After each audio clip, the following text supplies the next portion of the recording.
नमस्ते फ्रेंड्स, कैसे हो आप सब। तो हाजिर हूँ मैं रूफ टू फ्रेंड्स के 13th एपिसोड की एक्सप्लेनेशन लेकर के। अगर आपने इससे पहले के एपिसोड से एक्सप्लेनेशन नहीं देखी है तो आई सजेस्ट है कि आप पहले जाकर के उन्हें देख लें, और अगर आपको इसके नेक्स्ट एपिसोड की एक्सप्लेनेशन चाहिए तो प्लीज़ कमेंट में ज़रूर बताइएगा। फिर वीडियो को लाइक ज़रूर करिएगा अगर आपको पसंद आए तो, because it motivates me a lot. इस एपिसोड की शुरुआत में हम देखते हैं कि वो यंगस्टर सोंगमान और दाची सा तीनों काम करने लग रहे थे, और फिर दाची सा को बहुत नींद आ रही थी। अब क्योंकि रात भर जाग के बेचारे सभी इतना काम कर रहे थे, तो दाची सा जैसे ही कॉफी का मग हाथ में लेने लगता है तो वो एकदम से इनविजिबल हो जाता है, और फिर वो एकदम से हैरान हो जाता है। वो चिल्ला चिल्ला कर दोनों को एकदम से होश में लाता है और बोलता है कि मेरे से कॉफी नहीं उठाई जा रही है। और फिर सोंगमान मो भी उसे देखता है कि दाची सा से कॉफी नहीं उठाई जा रही है, और वो इनविजिबल हो गया। और उन्हें लगता है कि ये सब इस वजह से हो रहा है क्योंकि तेयोंग सेना से शादी करने वाला है। लेकिन ये बात तो सिर्फ हमें ही पता थी कि उसने किस किया था, किसको, बका को किस किया था, इस वजह से ऐसा हो रहा था। और वो बेचारे ये सोच कर खुश हुए जा रहे थे, चलो अब तेयोंग सेना से शादी कर लेंगे और फिर हम वापस अपने घर पर चले जाएंगे।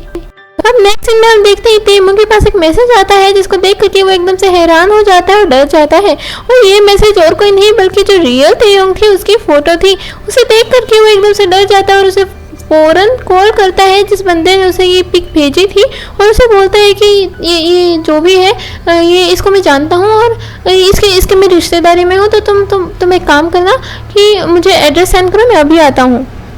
वह दूसरी और बका तेयोंग को बोलती है कि देखो, ये बात तुम भी जानते हो, ये बात मैं भी जानती हूँ कि तुम्हारी सगाई होने वाली है सेना से, और तुम ये सगाई तोड़ भी नहीं सकते क्योंकि सिर्फ तुम अपने लिए ये ऐसा नहीं कर सकते हो।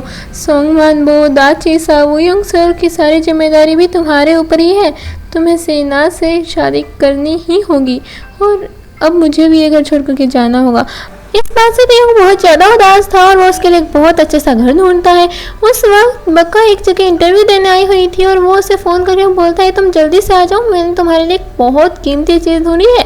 और बक्का बोलती है हाँ मैं अभी आती हूँ। वो तेयोंग को ये नहीं बताती कि मैं इंटरव्यू देने आई हूँ, और फिर वो इंटरव्यू देने चली जाती है।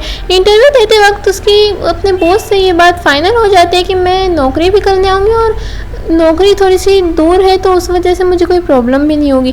वो जहाँ नौकरी ढूंढती है सियोल से बहुत ज़्यादा दूर थी। नेक्स्ट दिन में हम देखते हैं कि तेमो सेना को बोलता है कि तुम जल्दी से जल्दी बका को इस सियोल से बहुत दूर भेज दो।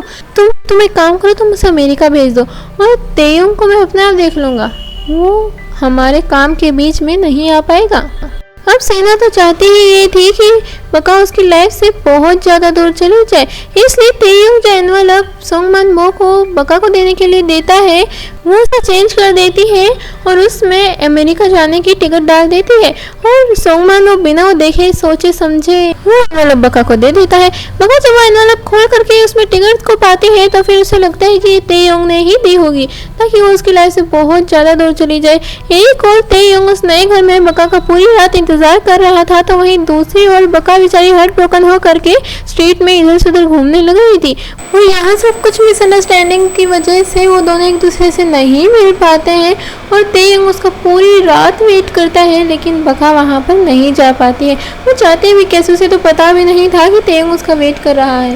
वहीं दूसरी ओर बका के दिल में भी अब ये बात हो गई थी कि तेयोंग ने जो कुछ भी कहा वो सब झूठ था, फरेब था, उसने सब कुछ नाटक किया, उसको तो कभी मुझसे प्यार हुआ ही नहीं था। नेक्स्ट में हम देखते हैं तेमो न्यूयॉर्क पहुंचता है और वहाँ पर वो असली तेयोंग को देखता है।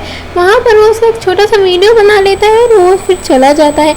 यहाँ जिस टाइप से वो एक्सप्रेशंस दिखा रहा था, साफ साफ पता चल रहा है उसके दिमाग में कुछ तो गलत चल रहा है। अब काफ़ी दिन बीत जाते हैं और हमें पता चलता है यहाँ पर कि उस रात के बाद वो कभी इस बका से मिले ही नहीं थे, जिसका मतलब है कि उसी रात से वो कभी उस घर में गई ही नहीं, ना तो वो अपने बिलोंगिंग्स लेने गई और ना ही उनसे एक बार भी मिलने। अब वो यंगस्टर वहाँ पर पेपरमिंट लेकर के आता है और उस पेपरमिंट का नाम तो आपको पता ही है, बका था। वो जैसे बोलता है कि महाराज बका, और फिर जैसे ही तेयोंग बका का नाम सुनता है वो उसके ऊपर जोर से चिल्लाता है और बोलता है मैंने तुम्हें कितनी बार बोला है कि बका का नाम नहीं लेना है मेरे सामने। और यहाँ हमें ये भी पता चलता है कि जैसे ही कोई भी उसके सामने बका का नाम लेने लगता था उन तीनों में से, तेयोंग बहुत ज़्यादा गुस्सा हो जाता था। अब नेक्स्ट सीन में हम देखते हैं कि वो सभी के सभी प्लान कर रहे थे कि इस गर्मी की छुट्टियों में कहाँ पर जाना है। और हमारे सोंगमान बो को पता था कि बका कहाँ पर है। हाँ जी बिल्कुल, उसे ये बात तब पता चली जब उसने देखा था कि जो हमारी मिनी है वो बका के लिए गिफ्ट सेंड कर रही थी। और वहाँ से ये भी पता चला था कि बका और कहीं नहीं बल्कि जिनान में रहती है। इस वजह से सोंगमान बो ने बोलता है कि महाराज आपको ना गर्मियों की छुट्टियों में जिनान जाना चाहिए। अब वो सोचते हैं यार इसको एकदम से जिनान जाने की क्यों पड़ी है। और सोंगमान वो लगातार बोले जा रहा था महाराज जिनान चलेंगे, इस बार गर्मी की छुट्टियों में जिनान चलेंगे। उनके तो पहले कुछ भी पड़ नहीं रहा था, लेकिन अब गर्मी की छुट्टी कहीं तो बनानी थी। और उन सभी में अब सबसे ज़्यादा इंटेलिजेंट सोंगमान बो ही था, इसलिए वो सभी उसकी बात मानते हैं और जिनान जाने के लिए रेडी हो जाते हैं। तेयोंग अपने गाइड का वेट कर रहा था और यहाँ उसकी गाइड और कोई नहीं बल्कि बका ही थी। हाँ जी बिल्कुल, बका एक गाइड का काम कर रही थी और यहाँ अब उसे तेयोंग को गाइड करना था, जिनान की एक एक जगह बतानी थी। अब आप लोग तो समझ ही जाओ, तेयोंग को बका को सताने का मौका जो मिला था और तेयोंग तो एक मौका नहीं छोड़ता है बका को सताने का। तेयोंग बका को बहुत ज़्यादा परेशान कर रहा था, उसे बिल्कुल अपनी उंगलियों पर नचा रहा था। और बका इतनी ज़्यादा इरिटेट हो गई थी क्योंकि वो बिल्कुल उसके इशारों पर नाच नाच के थक गई थी, इसलिए उसे सुना देती है दो चार। और इस बात पर गुस्सा हो करके, गुस्सा वो वाला गुस्सा नहीं, उसे परेशान करने वाला गुस्सा कर देता है उसके बॉस के पास फ़ोन और बोल देता है कि ये अच्छे से सर्विस नहीं दे रही है, कैसे एम्प्लॉय भेजी यार आपने, ये कोई गाइड होती है क्या। वो फिर बका के पास वापस से फ़ोन आता है और उसे दो चार सुनाते हैं बॉस, और बका को फिर से वो करना पड़ता है जो तेयोंग बोलता है। तेयोंग बका के पूरे मज़े ले रहा था, ऐसा लग रहा था जैसे तो वो गई तो थी 2-3 हफ्तों के लिए, लेकिन 4-5 साल के लिए गई हो और उसे पूरा वसूल करना है जितना टाइम उसने गवाया। वो बका को छोटी छोटी बातों के लिए इधर से उधर चक्कर कटवा रहा था, इतना ज़्यादा परेशान कर रहा था। और बका भी अब उसके इशारों पर नाचते नाचते थक गई थी, इसलिए वो नाटक करती है जैसे तो उसके पैर में मोच आ गई है और अब वो उसे और सर्विस नहीं दे पाएगी और उसी गाइड को कोई और ही बनना होगा। जिस बात पर तेयोंग बोलते हैं नहीं नहीं मैं तुम मुझे गाइड कर देना, मैं कुछ दिनों तक वेट कर सकता हूँ जब तक तुम्हारी मोच ठीक नहीं होती है। वो फिर शाम को जाते हैं पार्टी करने। अब बका तेयोंग को वाइन सर्व नहीं कर रही थी, क्यों नहीं कर रही थी वो तो आप सब जानते ही हो, उनके बीच में खटपट तो चलती ही रहती है। अब तेयोंग एटीट्यूड दिखाता हुआ बोलते हैं कि ये कोई तरीका है सर्व करने का। वो फिर वहाँ से जाने लगता है, लेकिन वो सभी उसे साथ मिल करके वापस बिठाते हैं और बका को उसे अच्छे से वाइन सर्व करनी पड़ती है, उसका ध्यान रखना पड़ता है, उसे प्यार से बात करके दिखाना पड़ता है, तब जाके उसकी जॉब सिक्योर होती है। वो बका बहुत ज़्यादा नशे में हो गई थी, बहुत ज़्यादा ड्रंक हो गई थी, जिस वजह से उसे कुछ भी नहीं पता था वो कर क्या रही है। वो सभी वहाँ से अलविदा लेते हैं और फिर वो तेयोंग को अपने घर पर लेकर के जाती है। तेयोंग को वही एयरपोर्ट वाली टिकट दिखाती है और बोलती है तुमने मुझे अमेरिका में जाने के लिए टिकट दे दी और तुमने एक बार ये नहीं सोचा कि मेरे दिल पर क्या बीतेगी। उन दोनों में थोड़ी सी लड़ाई होने लगती है जिसको सुन लेता है वो छोटा बच्चा जो कि बका को बहुत ज़्यादा पसंद करता था।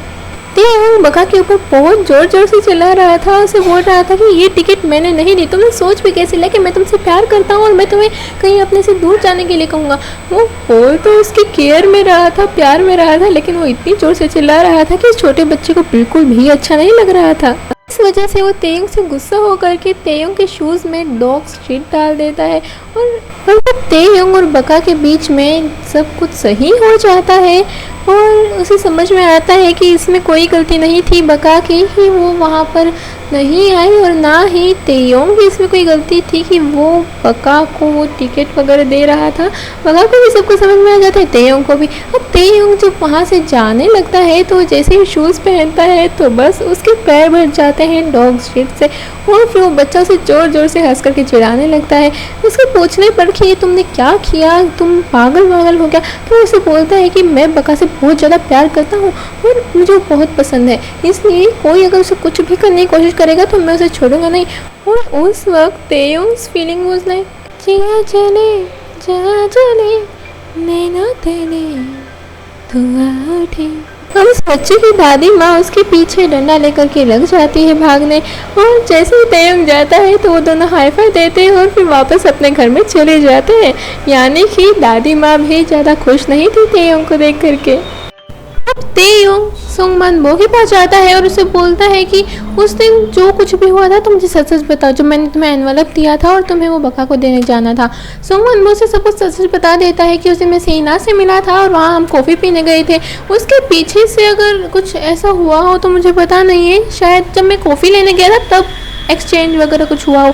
बाकी मैंने सही में बताऊं तो उसको खोल कर भी नहीं देखा था कि आपने क्या डाला था क्या नहीं डाला था। मैंने बस वो उठाया और एक बार टेबल पे रखा था जब मैं कॉफ़ी लेने गया था, उसके बाद वापस आया और वापस अपने हाथ में ले लिया। उसके बाद मैंने सीधा वो बका को जा करके दे दिया। इसी बात को कंफर्म करने के लिए वो सेना को डेट पर बुलाता है और वहाँ उससे ये बात पूछता है। सेना बोलती है कि हाँ मेरी प्लेन की टिकट थी, वो एक्सचेंज हो गई थी, शायद कहीं उसी के साथ तो नहीं होंगी। मैं इतना ढूंढने लग रही थी, मेरे को मिल ही नहीं रही थी। अच्छा हुआ कि तुमने बता दिया, पर अब तो डेट भी जा चुकी है तो शायद मैं अब तो जा भी नहीं पाऊँगी। चलो कोई नहीं, मैं भी काफ़ी ढूंढ रही थी वैसे उसको, और मेरे को ये समझ में नहीं आया था कि वो जो डॉक्यूमेंट्स थे घर के वो किसके थे। और फिर वो वहाँ पर उसे बोलता है चलो कोई बात नहीं, आगे से थोड़ा ध्यान रखना, और फिर वो चला जाता है। अब बका और तेयोंग घूम रहे होते हैं जिनान में, तो बका बोलते हैं मुझे उस चीज़ से वहाँ पर जाना है। अब देखो सही में बताऊँ तो मेरे को भी नहीं पता है कि क्या है, तो पिक्चर देख के समझ जाओ। और तेयोंग डर जाता है इसे देख करके कि क्या है क्या नहीं है, मतलब मेरे को इसके अंदर जाना ही नहीं है। ये उड़ता है क्या, इतनी ऊपर उड़ता है, ये एकदम से अगर गिर गया पतली सी रस्सी है, नहीं मेरे को जाना ही नहीं है। और फिर बका जब उसे इंसिस्ट करती है और बाद में बोलती है कि अच्छा हम कुछ स्वीट थिंग्स खा करके चले, और अब मिठाई की बात आई और तेयोंग ना कर दे, ऐसा तो हो ही नहीं सकता है।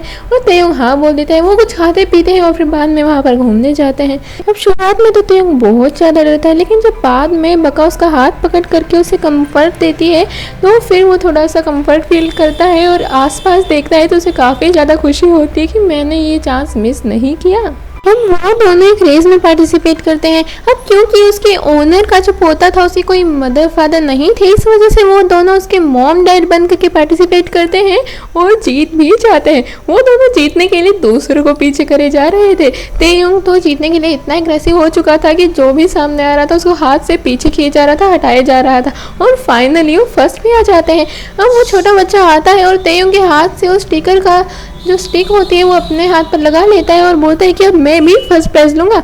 इस पर बका बोलती है कि तुम सिर्फ ये स्टिकर अपने हाथ पे चिपका लेने से फर्स्ट प्राइज़ नहीं ले सकते हो, उसके लिए तुम्हारी खुद की पहचान होनी चाहिए। और यहाँ पर तेयोंग को कुछ समझ में आता है जो हमें अभी नहीं पता है, और फिर वो जाता है सीधा डेट पर किसके साथ, सेना के साथ। वो सेना के आगे बोलता है कि एक बात बताओ, टिकट एक्सचेंज हो सकती है समझ में आता है, एनवलप भी एक्सचेंज हो सकता है समझ में आता है, लेकिन सेम एनवलप में अलग चीज़ कैसे आ सकती है। तुम्हें शायद ना पता हो लेकिन इस एनवलप पे हमारी कंपनी का मार्क लगा हुआ है और ये अभी तक नए जैसा सा ही है।